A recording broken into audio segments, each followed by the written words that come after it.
आज हमारे साथ पंचदीप मौर्य भाई हैं और ये अर्चना जी हैं। तो आज हम बहुत ही प्यारा एक मेला गीत लेके आए हैं। तो कैसे लगेगा कमेंट में ज़रूर बताना।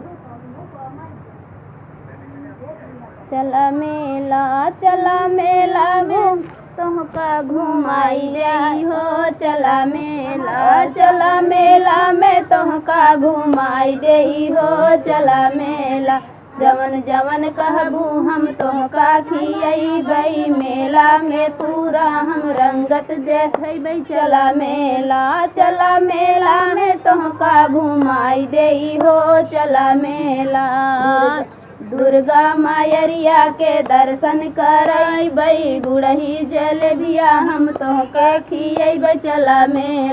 चला मेला में तुमका घुमाई देई हो। चला मेला में तुमका घुमाई देई हो। चला मेला में तुमका हम ठंडा पियई बढ़िया बढ़िया हम फोटो खींचई सोनरा दुकान पे तोहके ले जई छोला समोसा हम तोहके खियई। चला मेला में तुमका घुमाई देई हो। चला मेला में तुमका घुमाई देई हो। चला मेला गोदना गोदाइलू हाथे में अरे लेला सहेली के साथे में अरे टीका लगाइला तू माथे में तोहका बैठाई फूल घासे में। चला मेला में तोहका घुमाई देई हो। चला मेला